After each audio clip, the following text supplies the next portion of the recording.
Cine vrea aloe vera am de vândut, ia uitați cât e de mare. Mai mare ca mine.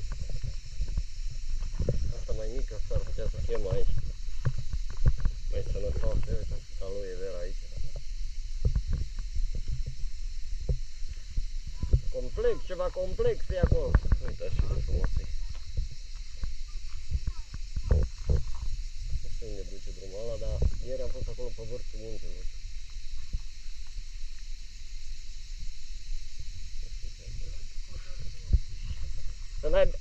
Aia are puf de ala ce te mănâncă pielea, Jay. Știu că a avut, fostul cumnatul a avut de ala acasă. Să punea mâna pe el și vinea și ne punea pe după cap, știți?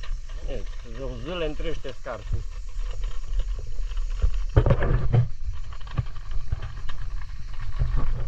Bă, da, ce cald e?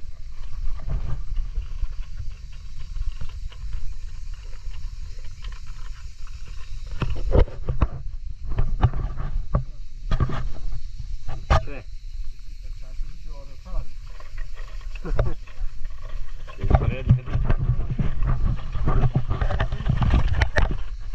Hai, dă-i cu trotineta.